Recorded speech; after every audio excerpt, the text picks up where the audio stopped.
Sir నమస్కారం sir. నమస్తే అండి. సార్ పూనం కౌర్ మరోసారి ఒక ట్వీట్ చేసింది. ఇది ఇంకోసారి చర్చనీయాంశంగా మారింది. అంటే రీసెంట్ గా తను ఫ్లైట్ జర్నీ చేస్తున్నప్పుడు ఒక హీరోయిన్ కలిసిందని, ఆ హీరోయిన్ ఒక హీరో తనను వేధిస్తున్నాడని చెప్పి బాధపడిందని చెప్పేసి ఈమె ట్వీట్ చేశారు. ఆ హీరోయిన్ మళ్ళీ తనతో పాటే యాక్ట్ చేసిన ఒక సోషియో ఫ్యాంటసీలో యాక్ట్ చేసింది. సో ఆ హీరో ఇబ్బందులు పెడుతున్నారు, ఇప్పటికీ ఇబ్బందులు పెడుతున్నారు, ఎక్కడ పడితే అక్కడ వెంబడిస్తున్నారు అని చెప్పేసి తను ఇండియా వచ్చినట్టు కూడా ఎవరికి చెప్పొద్దని తినకు చెప్పినట్టు కూడా ఈమె చెప్తుంది సార్. సో మరి ఈ ట్వీట్ మరోసారి చర్చనీయాంశం మారింది. ఎవరా హీరో ఎవరా హీరోయిన్ అని చర్చించుకుంటున్నారు. మీరు ఏం చెప్తారు సార్ ఈమె ట్వీట్ల పర్వం గురించి? అంటే ఒక క్లారిటీ ఇచ్చి ఉండొచ్చు. ఓకే, అంటే ఇప్పుడు ఒక వాతావరణం ఉంది మార్కెట్లో. ఇది హీరో సెంట్రిక్ ఇండస్ట్రీ అనేది ప్రపంచంలో అందరికీ తెలిసిన విషయమే. సినిమా పరిశ్రమ హీరో కేంద్రంగా నడుస్తుంది. దానికి కారణం ఏమిటి అంటే మనది పురుషాధిక్య ప్రపంచం కాబట్టి. సో హీరోయిన్ సెంట్రిక్గా సినిమాలు ఉండవు.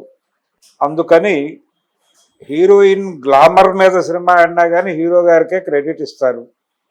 ఇది వాస్తవం.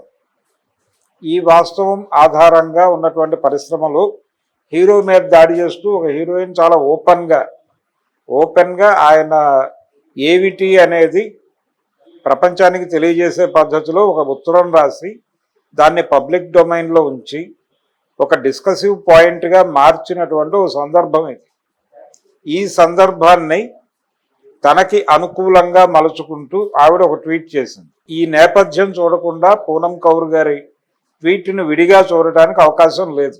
ఓకే, ధనుష్ వర్సెస్ నయనతారకి మద్దతు ప్రకటిస్తున్నటువంటి హీరోయిన్లు, మౌనంగా ఉన్నటువంటి హీరోలు అనే వాతావరణం నడుస్తోంది. ఇప్పుడు దాని మీద చర్చ జరుగుతోంది.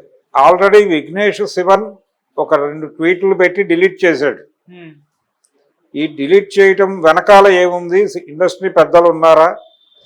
ఈ లెటర్ కూడా రేపు ఎల్లుండో మాయం కాబోతోంది, ఈ వివాదం ముగియబోతోంది అని ఒక వాదన. రెండోది, ఆయన 100 కోట్లకు పరువు నష్టానికి వెళ్ళే అవకాశం ఉంది అని ఒక వాదన నడుస్తున్నాయి. ఇది రగులుతున్న టైంలోనే సుచిత్ర అనేటువంటి ఒక సింగరు అసలు ఇతను వేధించని మహిళ ఉందా ఇండస్ట్రీలో అని ఒక కామెంట్ చేసింది. 150 మంది మహిళలను ఆయన హెరాస్ చేశాడు అని వాడు ఒక ఫిగర్ కూడా ప్రకటించింది. అంటే దానికి ప్రాతిపదిక ఏమిటి? యావరేజ్గా ప్రతి సినిమాలోనూ 3 మహిళలు ఉంటే ఆ 3ని ధనుష్ వేధించి ఉంటాడు కాబట్టి 50 × 3 150 అన్నారు. ఇలా ఎవరి పద్ధతిలో వాళ్ళు మాట్లాడుతున్నారు. అంటే తగిన వాతావరణంలో తగిన ప్రకటన ఇవ్వటం ద్వారా గుర్తింపులో ఉండటం అనేది ఒక ప్రోగ్రాం. తనని తాను లైవ్లో ఉంచుకోవటం కోసం పూనం కౌర్ ఈ ప్రస్తావన చేశారా ఇప్పుడు? అంటే ఒక హీరో ఒక హీరోయిన్ని వేధించాడు. హీరోలు హీరోయిన్లను వేధించడం అనేది కొత్త కథ కాదు. అంటే ఇప్పుడు ఆవిడ చెప్పిన సోషియో ఫ్యాంటసీ అంటే నాగవల్లి అనుకుంటే వాళ్ళిద్దరూ ఉన్నారు దానిలో. ఆ సినిమా హీరో ఎవరు? వెంకటేష్ గారు. సో వెంకటేష్ వచ్చి లైన్లో నిలబడతాడు. ఇప్పుడు ధనుష్ పక్కన. ధనుష్ నటించినటువంటి ఒక తమిళ సినిమా తెలుగు రీమేక్లో ఈయన చేశాడు, అసురన్ చేశాడు కదా. సో ఆ కేటగిరీలో వెంకటేష్ని పెట్టేసిందా అనే అనుమానం వస్తే అది ఇబ్బందికరమైన వ్యవహారమే. ఎందుకంటే స్పెసిఫిక్గా లేకుండా ఇలా క్విజ్ టైప్ విషయాలు, అంటే క్విజ్ ధోరణిలో ప్రజల ఆలోచనలకు వదిలిపెట్టేసి ఆరోపణలు చేయటం అనేది ఖచ్చితంగా నైతికత అనిపించుకోదు. ఇప్పుడు ఆవిడ చాలా స్పష్టంగా నయనతార, ఇదిగో బలానా రోజున నీకు నా మీద ఈర్ష్య మొదలైంది, ఆ రోజున నువ్వు నన్ను కామెంట్ చేయటం మొదలుపెట్టావు ఒక సినిమా ప్రీ రిలీజ్ ఈవెంట్లో అని చాలా కేటగారికల్గా పద్ధతిగా రాసుకుంటూ వెళ్ళింది ఆవిడ వివరణాత్మకంగా. అది కదా చేయవలసిన పని. అది కాకుండా ఏది మాట్లాడినా అది ఎవరికో ఒకరికి ఒక్కొక్కడు ఒక్కొక్క దానికి ఆపాదించుకుంటారు. రిచా గంగోపాధ్యాయ అనేది ఒక స్పెక్యులేషన్, అది వాస్తవం అవునా కాదా అనేది వేరు. ఇంకేదైనా లాంగ్వేజ్లో చేసిందా? ఇంకేదైనా లాంగ్వేజ్లో ఒకవేళ ధనుషే ఉన్నాడా సీన్లో? సోషియో ఫ్యాంటసీ అని ఏ ధోరణిలో అంది ఆవిడ అనేది క్లారిఫికేషన్ ఇవ్వడానికి మళ్ళీ ఆవిడ ఉండదు అక్కడ. సో ఇది స్వీపింగ్ కామెంట్. అంటే హిట్ అండ్ రన్ లాంటి గొడవలు ఇవి. ఈ హిట్ అండ్ రన్ కేసులు సీరియస్గా ప్రపంచం పట్టించుకోనక్కర్లేదు. ఎందుకంటే సీరియస్ అంటే రెండోది అక్కడ తప్పించుకోవటానికి ఒక సాకు చెప్పింది ఆవిడ. నేను ఎందుకు ఈ పేర్లు ప్రస్తావించటం లేదు అంటే సదరు నటి ప్రస్తుతం ఈ దేశంలో లేదు. ఆవిడ ఏదో పని మీద ఇక్కడికి వచ్చారు. ఇక్కడ కొన్ని సినిమాల్లో నటించి విదేశాలకు వెళ్ళిపోయిన నటీమణులు ఎవరో కూడా సెర్చ్ చేయాలి గూగుల్లోకి వెళ్ళి. ఇలా ఆవిడ 100 రకాల క్విజ్ క్వశ్చన్స్ పెట్టింది అక్కడ. ఆవిడ అనుకోకుండా ఇండియా వచ్చిన సందర్భంలో, అనుకోకుండా తనని కలిసినప్పుడు, అనుకోకుండా వచ్చిన ప్రస్తావనలో ఒక హీరో, మనిద్దరం కలిసి నటించినటువంటి సినిమాలో నటించిన ఒక హీరో నన్ను స్టిల్ వేధిస్తున్నాడు అని ఆవిడ చెప్పినట్టుగా ఈవిడ ప్రపంచానికి చెప్పింది. దీనివల్ల ఏమిటి ప్రయోజనం? హీరోలు హీరోయిన్లను వేధించెదరు అనేది కొత్త విషయమేమీ కాదు. ఆల్రెడీ గతంలో జమున అనేటువంటి ఒక హీరోయిన్ గారు ఆనాటి హీరో, అగ్ర హీరో అయినటువంటి అక్కినేని నాగేశ్వరరావు గారి మీద ఇలాంటి ఆరోపణ చాలా బహిరంగంగానే చేసే ఉన్నారు. అంటే ఆయన తనని బాయ్కాట్ చేశాడు. తాను బాయ్కాట్ చేయటం మాత్రమే కాదు, అంటే ఇది చిన్న రిఫ్ట్ వచ్చి ఆవిడ్ని నా సినిమాల్లో బుక్ చేయకండి అని తన నిర్మాతలకు చెప్పుకున్నాడు.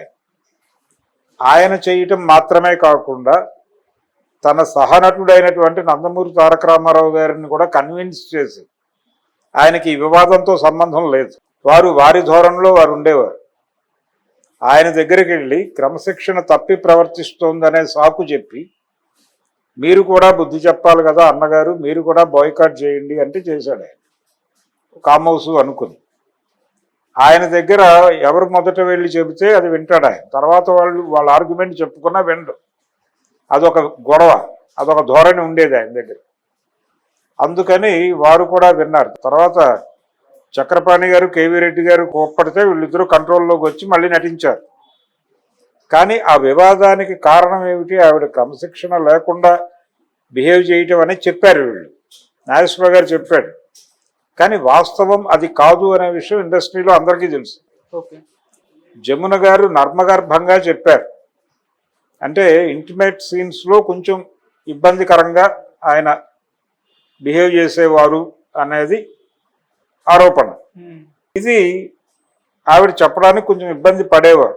అంటే హీరో వర్షిప్ ఉంటుంది, హీరో సెంట్రిక్ ఇండస్ట్రీ కాబట్టి ఇలాంటివి మాట్లాడితే అదంత బాగుంటుందా బాగోదా, కెరియర్కి ఎలా ఎఫెక్ట్ అవుతుంది, ఇలాంటి ఆలోచనలు ఖచ్చితంగా ఉంటాయి. అందుకని మాట్లాడు. ఈ అణిచివేత కొనసాగుతుంది. ఈ అణిచివేత ఉంది కాబట్టే ఇప్పుడు నయనతార మాట్లాడగానే అంతమంది హీరోయిన్లు స్పందించారు. అంటే మనలో ఒకళ్ళు మాట్లాడేవాళ్ళు కూడా ఉన్నారు అనేటువంటి ఒక అప్రిసియేషన్ కనిపించింది. కాబట్టి ఇంకా ఓపెన్ డిబేట్లు పెట్టుకోవచ్చు, ఏం కాదు.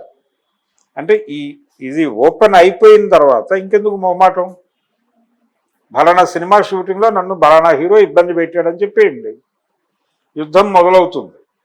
ఇప్పుడు మొన్న జస్టిస్ హేమా కమిటీ నివేదిక మలయాళం ఇండస్ట్రీ మీదుగా అన్ని పరిశ్రమల్ని ఎలా కుదిపిందో, నయనతార ధనుష్కి రాసినటువంటి బహిరంగ లేఖ మొత్తం అన్ని చలనచిత్ర, అంటే అది టాలీవుడ్డా, బాలీవుడ్డా, మాలీవుడ్డా, కోలీవుడ్డా అనేది పక్కన పెట్టేస్తే మొత్తం చిత్ర పరిశ్రమలో ఉన్నటువంటి అందరు హీరోల ప్రవర్తనల మీద ఒక రివ్యూ జరిగిపోతుంది కదా, ఓపెన్ డయాస్ మీద.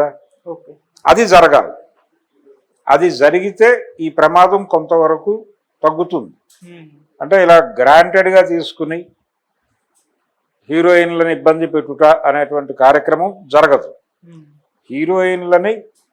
హీరోలు ఇబ్బంది పెడతారు, డైరెక్టర్లు ఇబ్బంది పెడతారు, ప్రొడ్యూసర్లు ఇబ్బంది పెడతారు అనేదే కదా హేమా కమిటీ నివేదిక చెప్పిన విషయం.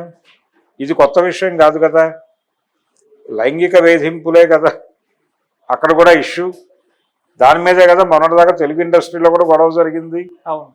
ఇంకా నర్మగర్భంగా మాట్లాడుకోవడం ఏముంది, ఓపెన్గా చెప్పేసుకోవచ్చు. కాకపోతే ఆవిడ వద్దని చెప్పింది కాబట్టి నేను ఆ పేర్లు చెప్పడం లేదు అని ఒక సాకు చెప్పింది ఈవిడ. ఇది కొత్త విషయం ఏం కాదు, ఎవరైనా కావచ్చు.